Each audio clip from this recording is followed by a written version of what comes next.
Bütün duygularımıza izin vermeliyiz hayatın içinde. Bazen çok mutlu olacağız, bazen çok üzgün, bazen çok kızgın, bazen çok kırgın, bazen çok haksızlığa uğramış, bazen çok utangaç, bazen çekingen, bazen anksiyetelerimiz çoğalacak, endişelerimiz yükselecek. İnsanız, her şey bize dair. Bugün içimin buruk olduğu bir program aslında. Bir geleneğin, görgünün, bilimin, inancın, tavrın, ananelerin, bilgilerin, kadim bilgilerin yok oluşunu seyrediyoruz aslında her savaşta. Yok olan bir sürü insanla birlikte. Bugün çok kıymetli bir uzman konuğumla aslında işte yitip gitmeye yüz tutan, gözümüzün önünde yok olan bu kültürü, İran kültürünü bir hatırlayacağız beraber. Bir bakacağız çünkü her ülke bir kültür ve bunların kaybolmaması gerekiyor. Ne kadar konuşursak o kadar kıymetli diye düşünüyoruz. Andre Malraux diyor ki geleceği okumak isteyen geçmişin sayfalarını karıştırmalıdır. Tarihçi, Marmara Üniversitesi öğretim üyesi Doktor Başak Kuzakçı konuğum. Buyurunuz efendim. Hoş geldiniz. Hoş bulduk. Nasılsınız? Nasılsınız? Teşekkür ederim. Siz nasılsınız? Sağ olun, sizi gördüm daha iyi oldum. Özlemiştim. Çok teşekkür ederim. Yani zor günlerden geçiyoruz hep beraber. Dünya açısından zor günlerden Evet. geçiyoruz. Ama her zaman neye sahip olduğumuzu ve neyi korumak zorunda olduğumuzu bilerek ve hatırlayarak geçmemiz gerekiyor. Değil mi? Ben de böyle düşünüyorum. Tabii ben mesleğimden ötürü İran sinemasını çok severek takip ederim her zaman.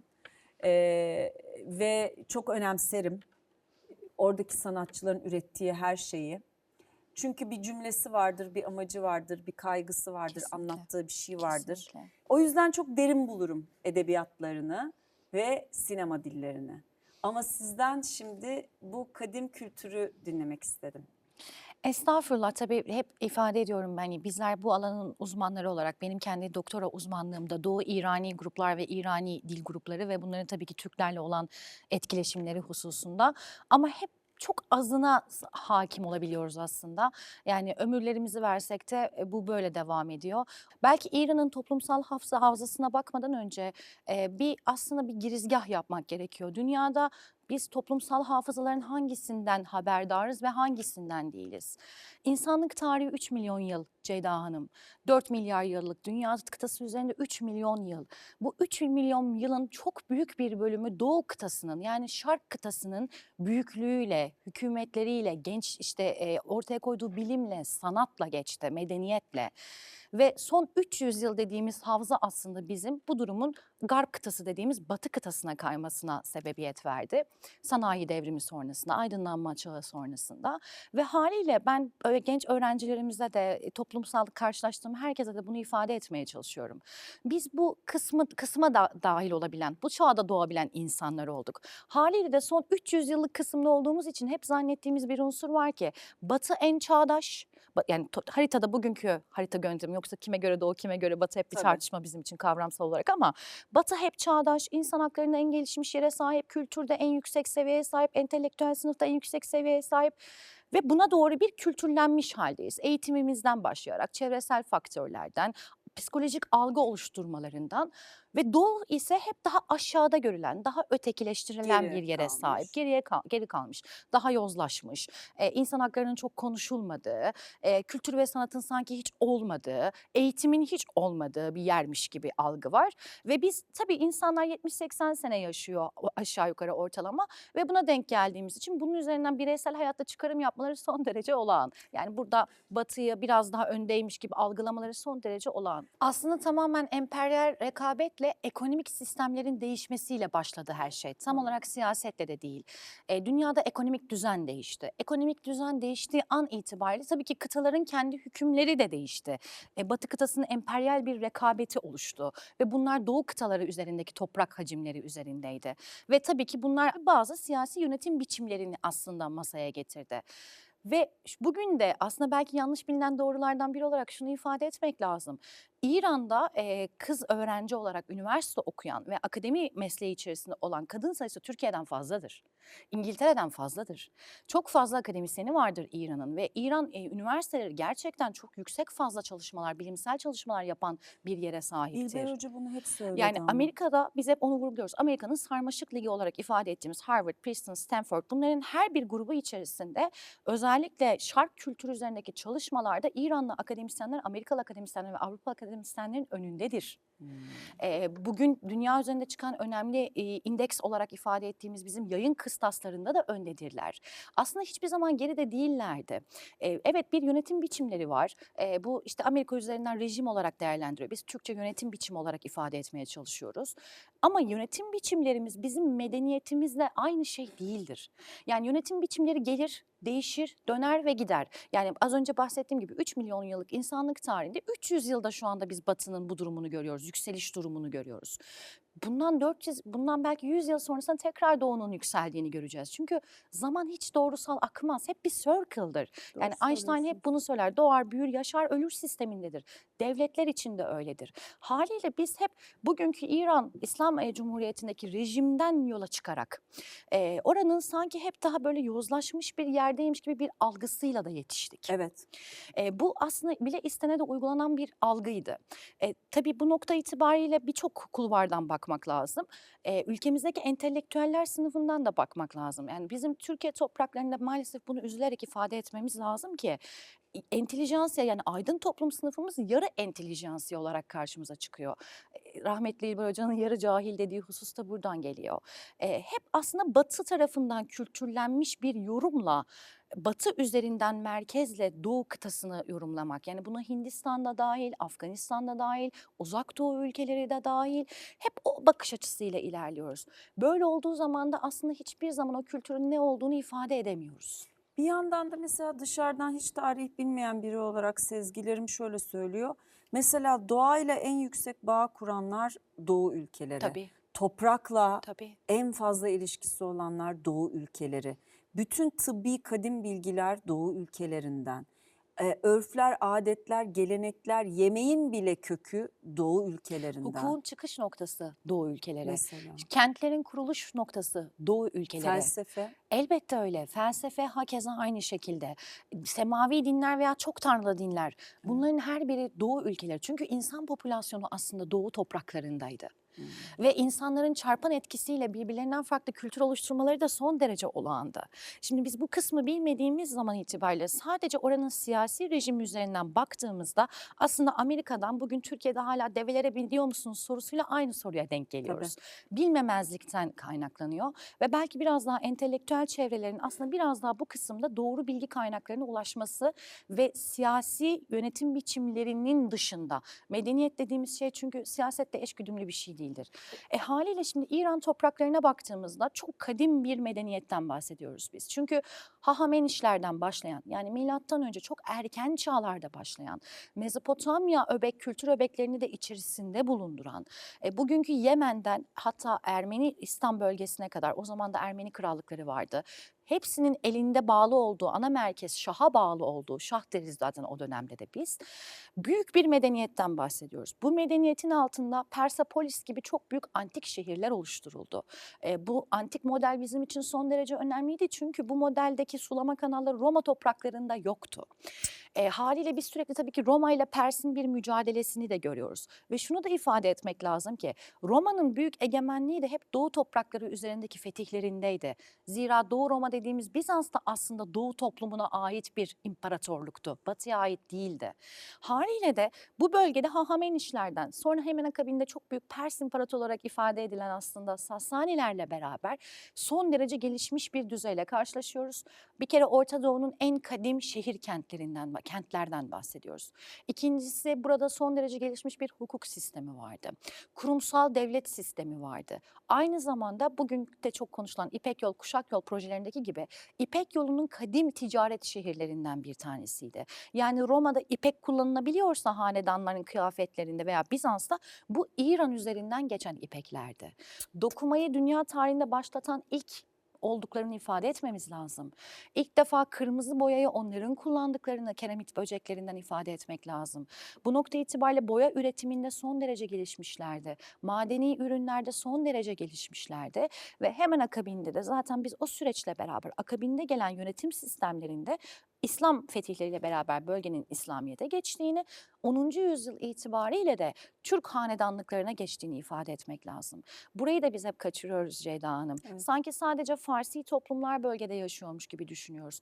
Ama 10. yüzyılda Gazneliler, arkasından Büyük Selçuklular, sonra Irak Selçuklular, sonrasında Karakoyunlular, Akkoyunlular, İlhanlıların tabii Türk Moğol İmparatorluğu gelecek. Akabinde Safeviler, daha sonrasında Afşar Hanedanlığı, sonrasında Kaçar Hanedanlığı. Yani 10. yüzyıldan 1925 Şah devrimine kadar 10 asır boyunca yani 1000 yıl boyunca Türk imparatorlukları bu bölgeyi yönettiler. Yani bütün Türk kültürü Farsi kültürle harmanlanmış bir haldeydi. İkincisi Doğu'nun bir dili varsa biz bu dil gruplarını şu şekilde ifade ederiz. Hint-İran, Hint-İran'dan da çıkan bir kol grubu vardır. Hint-Avrupa. Yani Avrupalıların kullandığı bütün dil grubu zaten temelde İrani dil gruplarına bağlıdır. Yoksa Avrupalıların bir dil grubu da oluşmayacaktı. Yani her şeyin bir potasından bahsediyoruz biz ve hepsinden önemlisi Farsça, hem erken dönem Farsça dediğimiz bizim işte Pehlevi dili olarak geçer bizlerde, Orta Farsça diye de ifade ederiz. Hem Pehlevi dilleri hem de daha sonrasında 10. yüzyıl sonrasına gelen Farsça dünyanın özellikle Asya kıtası topraklarının, yani bunu Anadolu da içerisinde olmakla beraber lingua francası deriz. En çok konuşulan dili, diplomasi dili, sanat dili, mimari dilidir. Ve bu Çin'e kadar devam eden bir süreçtir. Yani Çin sınırında artık orası biter. Haliyle de şimdi bu kadar büyük bir medeniyetin içerisinde bu medeniyeti göz ardı edip sadece işte örnek veriyorum 1950'lerden sonrası veya 70'lerden sonrasını kısa bir açıdan okuyup sanki orada hiç bir medeniyet yokmuş, bu insanlar bu kültürün içerisinde yaşamamışlar gibi okumak çok büyük bir kayıp ve çok büyük bir algı. Çünkü şunu çok iyi biliyoruz, yani İran'da son derece gelişmiş insan hakları ve hukuk metinleri varken erken çağda, antik çağda, erken orta çağ ve yeni çağda henüz daha İngiltere'de bir insan hakları yoktu. Aksine karanlığa gömülmüş olanlar onlardı. Burada ruhban sınıfları çok çeşitliyken küçücük bir örnekle Bizans'ta Ortodoks Hristiyan oldukları için Doğu Hristiyanlığı dediğimiz bizim, yine benim çalışma dil gruplarımdan, Süryaniler ve Melkitler Anadolu topraklarından kovulurken onlara kapılar açan İranlılardı. Sasaniler onları himaye etmişlerdi ve biz bugün Doğu Hristiyanlığından bahsedebiliyorsak, Süryanilerden bahsedebiliyorsak ve o kadim kitaplarından bahsedebiliyorsak bunun sebebi İran'dı. Hakeza aynı şekilde İran toprakları sadece işte Zerdüştçülük, işte Hristiyanlık, işte Musevilik veya İslamiyetle anılması gereken bir yer değil. Buda'nın biliyorsunuz ki Hindistan'da olmasına rağmen Buda hiçbir zaman kendi topraklarında bu durumu gerçekleştirememiş. Çok yüzyıllar sonrasında geri dönmüştür. Yani Asya'ya yayılmıştır Buda'nın öğretileri. Aynı şekilde 6. yüzyıldan itibaren Buda öğretilerine sahip çıkan yer de İran'dır. Çünkü Buda'nın ciddi bir felsefesi vardır ve o dönemde tabii özellikle Hindistan bölgesinde yaşayan bizim Kuşanlar dediğimiz bir bölge vardır. Bugünkü işte Kuzey Indus dediğimiz Kuzey Hindistan bölgesinde ve bu Hindistan bölgesinde yaşayan insanlar için o dönemde biz artık 7. yüzyıldan sonra İran Şah'ına bağlandıklarını ve kendilerine Kuşan Şah unvanı kullandıklarını görüyoruz. Çünkü güç merkezi nerede ise zaten sizler o unvanı, o dili, o sanat lobisini kullanmak istersiniz. Ve hepsinden önemlisi, çok önemli bir kültür unsuru vardı. Bunu biz özellikle İran ve Türk imparatorluklarında görüyoruz. O dönemlerde ne kadar toprağınızın olduğu tabii ki önemliydi. Fakat daha önemli bir şey vardı. Sarayınızda ve başkent şehirlerinizde ne kadar çok alim varsa siz o kadar güçlü bir hükümdarsınız. Yani buna taş ustası dahil, kubbe ve çini ustası, ahşap ustası dahil, buna çok iyi şiir yazanlar, çok iyi musiki çalanlar. Biz erken dönemlerden itibaren maskelerle tiyatroların oynandığını görüyoruz yine bu bölgelerde. Hala onlar müzelerde zaten. Onlara hamilik edenler, katiplere hamilik edenler, bilim insanları, rasathanelerin kurulduğu bölge aynı zamanda burası.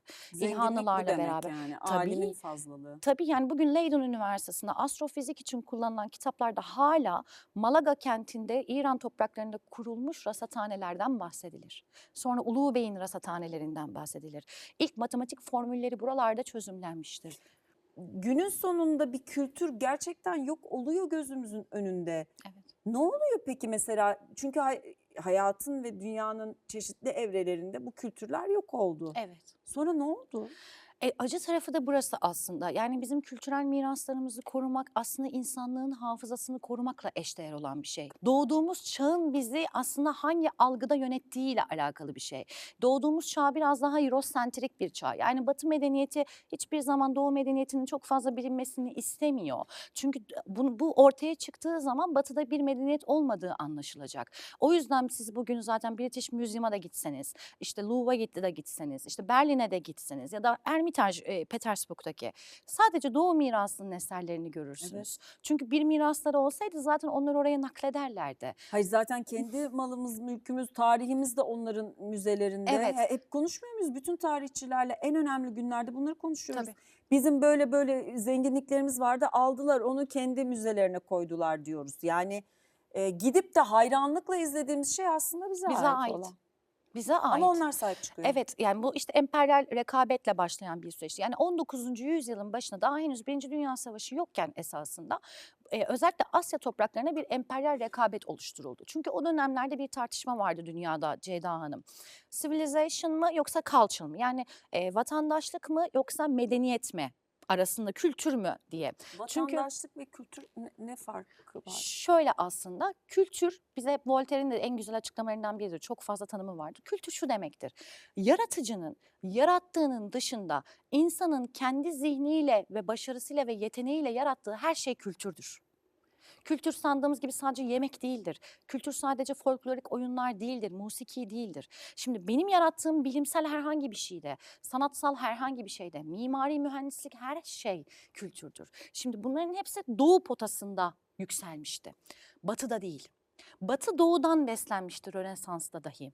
Haliyle de Batı kıtası dedi ki bizim kültür kavramına yarışabilecek bir kavram ortaya koymamız lazım. Ve 17. yüzyılda civilization kavramını ilk ortaya atıyorlar. Yani sivil olmak, vatandaş olmak, ulus devlet kavramında zaten yavaş yavaş yükselmeye başladığı dönemlerdeydi. Eğer bu ön plana çıkarsa sanki insan hakları hep civilization'ın içerisindeymiş. Vatandaşlığın içerisindeymiş. Haliyle kültür denilen kısım ise daha toplumsal ortak ögelermiş gibi tarih yazımları başlatıldı. Başlatılınca da bu sefer biz hep Batı'yı daha medeni, çünkü olması gereken işte sosyal devlet anlayışı, işte yaşam şartlarıymış gibi bir algıyla Eurosentrik dediğimiz burası zaten eğitilmiş olduk. Doğu ise sadece evet kendine ait kültürleri olan ama hiçbir zaman medeni olamayan, işte daha yozlaşmış toplumlar. Hele ki bir de yönetim biçimleri böyleyse zamanında buralarda kültür varmış ama sahip çıkamamışlar demiş noktasına geliyoruz. Orada yaşayan insanlar özelinde baktığımızda bakın bu durum Birinci Dünya Savaşı'nı getiren unsurlardan biriydi. Akabinde İkinci Dünya Savaşı'nı getirdi. 1948'de Birleşmiş Milletler toplandığında orada Üskül'ün çok güzel bir söylemi vardır. Eğer ben sizi ben üzerinden tanımlarsam, bunu etnosentrik bakış açısı diyoruz biz kavramsal olarak, sizi hep aşağıda görebilirim. Tabii. Ama bakmamız gereken unsur şu, her biri biricik bir kültür öbeğiydi. Evet. Ve ortak hafızamızı oluşturan yer de zaten burasıydı. Şimdi kültürel mirasları yok etmenin aslında birinci amacı da zaten her zaman bu oluyor tarihte. Eğer siz oranın kütüphanelerini yok ederseniz, kültürel mirasını yok ederseniz onların geçmişini yok etmiş olursunuz. İlgili geçmişi de emperyal rekabetle beraber kendi topraklarınıza taşırsanız, bakın biz o kadar büyük bir devletiz ki, orada birçok şey işte kara savaşı veya hava savaşı, bugün artık sistemler de değişti. Yok olurken biz kaybolmasınlar diye getirdik kendi müzemizde sizler için sergiliyoruz. Çünkü sanki sanata veya mimariye veya kültüre sponsor olan biziz gibi bir algı. Ama eğer sponsorluk onlarda olsaydı zaten buralarda inşa edilmezdi. Evet. Neden oralarda Hayır inşa yani edilmedi? tarihi, kültürü, bilgiyi, kadim bilgiyi korumak istiyorsan yerinde korursan bence büyüksün. Kesinlikle öyle. Ama bu oradaki hafızayı silmek. Gözden kaçırdıkları unsur ise şu. Kültürel miras, evet bir kültürün belki bir devletin, bir kültürün, bir hanedanın oraya bıraktığı çok önemli fiziksel bir miras olabilir ama bizim gelecek nesillere bıraktığımız da en önemli barış dili aslında. Tabii. Çünkü ortak paydada var ettiğimiz bir unsurdan bahsediyoruz. Dünyanın hiçbir yerinde tek başına sadece belli sanatçıların ürettiği mimari eser yoktur Ceyda Hanım. Yani buna örnek vermek gerekirse Meşhed'deki bir saray diyelim. Evet. Meşhed'deki bir sarayın içerisinde Mutlaka Türk kültüründen de çalışanlar vardır, Araplardan da çalışanlar vardır. Hintliler zaten sandal ağaçlarını o bölgeye getirenler. Yani dünyanın özellikle imparatorların en çok dikkat ettiği unsur buydu. Ya bu Versay için de geçerli olan bir şey. Sadece Fransızlar çalışmaz o sarayda. Her gelen kendi coğrafyasından bir aslında yapıyı o estetiğe bir şekilde ekleyerek devam ettirir veya bir materyal kültürünü oraya. Bu bazen mermer olur, bazen ahşap olur, bazen farklı mücevherler olur. Yani ortak bir hafızadır aslında bu ve geleceğe bıraktığımız çok önemli bir barış dili her şeyden önemlisi. Ama buradaki emperyal rekabetteki unsur oradaki bir durumu yok etmek, oradan tarihi hafızayı silmek, sonrasında vah vah burada tarihi hafıza siliniyor. Çünkü bu Birinci Dünya Savaşı'ndan beri devam eden şey, hatta 1904'ten itibaren başlayan bir unsur.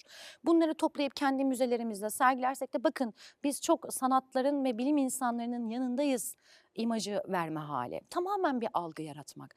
Peki bizi burada etkileyen unsur ne? Şu, yani biz kapı komşumuz olan İran'ın kültürünü bilmiyoruz. Şah'tan sonrasında Hümeyni ile beraber gelen bir İslam devrimi söz konusu. Evet, belki onu seçmiş gruplar olabilir içeride. Belki çoğunluk, belki azınlık. Bu onların iç siyaseti olduğu için tabii Tabii ki ki. bilemiyoruz. Ve yine altını çizmek lazım ki her devlet kendi kararını kendi içerisinde vererek Evet. demokratik yollarla, seçimlerle beraber bu kararları vermek. İran halkı ona göre bir kararını verecektir zaten. O dönemde belli ki aslında bir kırılma unsuru yaşanmış ve bu kırılma unsuruyla beraber öyle bir tercihe doğru gidilmiş. Ama bu İran'ın bütünündeki bütün kültürden azade olmak demek değil. Doğru Ya da söylüyorsun. örnek veriyorum, evet işte İran'da şu anda dediğim gibi kız okuma oranı Türkiye'den daha fazla. Ben mesela buna çok şaşırdım. İran'daki kadınlar çok eğitimlidir. Yani İran'da herhalde mesela bizim ülkemizde Türkçe diyalektikte de biraz daha farklı olduğu için yabancı dil öğrenmek bizim daha zordur. İngilizce bile çocuklar biraz daha zor öğrenirler. Diğer Batı dil gruplarında da eğer yabancı temelli okullarda okumuyorlarsa. İran'da herkes çok iyi İngilizce bilir. Yani sokaktaki herkese siz çok akıcı bir şekilde İngilizce konuşabilirsiniz. Birçok dil grubuna hakimlerdir. Yani içeride aslında eğitim var. İçeride aslında özgürlük unsurları da var. Elbette kısmi sistemde, yönetim sisteminde başka rejimlerinden kaynaklı olarak unsurlar var ve onlarla olan mücadelelerinde zaten onlar veriyorlar. Yani onlara bırakmak da gerekiyor. Ama bu İran'ı bizim onlardan bahsedemeyeceğimiz veya kültürlerinden bahsedemeyeceğimiz bir anlama getirmiyor. Evet. Ve az önce ifade ettiğimiz gibi yakın kapı komşumuzdan haberimiz olmuyor. Ama sadece bu İran için değil, Suriye'den de haberimiz yoktu. Irak'tan, Mezopotamya'nın en büyük kültürel unsurundan haberimiz yoktu. Bugün Gürcistan'a da dair o kadar çok şey bilmiyoruz. Bugün aslında birçok komşumuzdan haberdar değiliz. Çünkü içeride biraz daha sanki işte Eurosentrik dediğim unsur o. Batı medeniyetinin hep çok daha iyi olduğu, bazen rejim, yani bazen siyasi liderlerden, özür dilerim, bazen işte o çevrenin entelektüel kitlesinden de kaynaklanıyor. Ama hep ben böyle durumlarda şunu ifade ediyorum. İskender bile fetihlerini yaptıktan sonra İskenderiye Limanı'nı Mısır'a kuruyor. Bugünkü Kanaan, Nice, Monaco'ya değil. Çünkü medeniyet bu öbekten akıyordu. Ve İran bu mirasın çok farkında. Bu mirasın çok farkında olduğu için bunu dünyaya da duyurmayı çok istiyorlar. Yani kendi yönetim biçimlerine çok kızgın olsalar dahi, olan grupları da var çünkü, haklı oldukları unsurlar da var. Bunu muhakkak farklı ülkelerde yeniden anlatmaya çalışıyorlar. Kendi kültürlerini ihraç etmeye çalışıyorlar. UNESCO Dünya Mirası listesi diye bir liste var. Evet. İşte ben de seyahat ederken gittiğim yerde bu listeye ait bir yer varsa mutlaka görmek istiyorum. Şahanesiniz. Ama UNESCO buna neye göre karar veriyor? Şimdi savaş oluyor, orada deli gibi bombalar atılıyor. Ne oluyor bu miraslara? Günün sonunda çünkü bu özellikler bizi konuşturuyor. Yani aslında şöyle, UNESCO aslında çok önemli kurumlardan bir tanesi. Sizin de az Tamam. önce ifade ettiğiniz gibi hem somut miraslar için hem de soyut kültürel miras gruplarımız var. Yani el sanatları bir soyut mirastır. İşte örnek veriyorum, liderler ve büyükler, büyük şairler, büyük işte din insanları vesaire, bunların her biri soyut listesinde yer Tamam. alırlar. Şimdi burada UNESCO'nun dikkat çekmesi önemli, fakat UNESCO'lar sadece tespitten sorumludur. Hmm. Fiilen orayı koruma gücüne sahip değillerdir. Bu sebepten ötürü de oradaki siyasi iradeler veya iletişimde oldukları siyasi iradelerin yetkisi altındadır. Zira baktığımızda evet, İran çok büyük bir kültür medeniyeti ve defalarca şu anda bombalar altında ve Orta Doğu'daki birçok bölgede olduğu gibi. Sadece UNESCO ne dedi? Gülistan Sarayı 16. yüzyılda yapılan, Kaçar Hanedanlığı döneminde yapılan saray zarar görmüştür. Bir tespit ortaya koyabilir. Tamam. Aynı şekilde kültürel mirasları da sadece bölgelerde tespit edebilir. Tabii bunun için başvuru yapıyorsunuz. Yani şunu da ifade etmek lazım. UNESCO yine Dünya Fon listesine göre biraz daha Batı kıtasına yakın fonlama unsurlarından kurulduğundan ötürü doğudaki birçok şey de kültür mirası listesinde değildir. Yani bu bizim ülkemiz için de geçerli. Soyut veya somut fark etmeksizin. Tamam, UNESCO bunu tespit ediyor ve diyor ki burada UNESCO korumasında olan bir miras zarara girdi. Burada bir siyasi idarecilerin ortak bir karar alması gerekiyor. Fakat bu alınmıyor. Yani bu kültür mirası korunsun diye alınmıyor. Sonrasında ne oluyor? Savaşlar bitiyor. Savaşlar bittikten sonrasında biz görüyoruz ki o kültürel mirasları oranın halkı ve devleti yeniden restore etmeye çalışıyor. Bazıları tamamen tarihten siliniyor. Yani Afganistan'daki Buda heykellerinin hepsi şu anda tarihten silindi. Geri yapılabilecek bir durumda değil artık. Ya da aynı şekilde Irak'ta Babil dediğimiz bizim Samara kenti tarihten tamamen bütün Mezopotamya varlığıyla silindi. Bugünkü Irak'ta, yani yolunuz düşerse Samara kentine muhakkak gidin. Gittiğinizde sadece orada bir plato gibi görüyorsunuz ve onların üzerine tabii ki maketler koymuşlar. Biraz daha zengin olan toplumlar için, şimdi 2. Dünya Savaşı'nda Batı toprakları da biliyorsunuz ki bombalandı. Hani biz burada A, B, C tutmuyoruz, sadece medeniyet ölçeğinden konuşuyoruz. Yani orada Londra'da bombalandı, Paris'te de bir sürü olaylar oldu. Şimdi oradan baktığımızda da hızlıca restore etmek lazım. Ya da bizim Türk topraklarımızda, yani İran'ı anlamak için Semerkant'ı da bilmek lazım. Hive'yi, Buhara'yı da bilmek lazım. Aynı şekilde İsfahan'ı, Meşhed'i, Nişabur'u bilmek lazım ki siz İstanbul'u anlayabilirsiniz. Bunların hepsi bir zincir halkasıdır birbirine. Orada da mesela bugün Semerkant'ta 8 tane mavi kubbe kaldı. O da devlet bağımsızlığını ilan ettikten sonra hızla inşa ettirdiği için. Normalde Semerkant mavi kubbeli şehir diye anılırdı. Çünkü hepsi turkuaz kubbelerle yapılmıştı.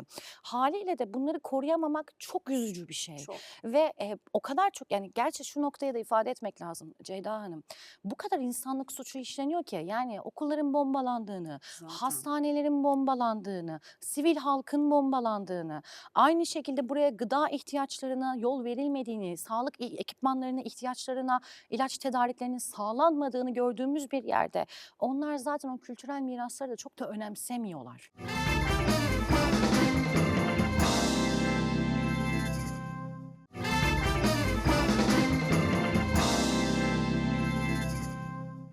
Yine bir sürü şey öğrendim. İnşallah, yani. Evet ve öğrendik diye düşünüyorum. Yani mümkün olduğu kadar, tabii biz tarihçiler çok daha spesifik kriterlerde çalışıyoruz. Her birinin bir anlamı, bir sebebi var bizim için. Fakat en azından izleyicilerimiz için, yani bize bir şey söylendiğinde, şu an Başak olarak ifade ediyorum ama bu doğru demek değildir. Lütfen açın, okuyun. Dijital dünyadayız. Lütfen Doğu'nun kültür miraslarından da Batı kültür mirasları kadar en az haberdar olun ve kararın ölçeğini siz verin kendi hafızanızla. Ne kadar doğru bilgi, o kadar doğru kararlar ve bakış açıları gerçekten. Bir başka bambaşka sohbetlerde tekrar bir arada olacağız. Hoşça kalın.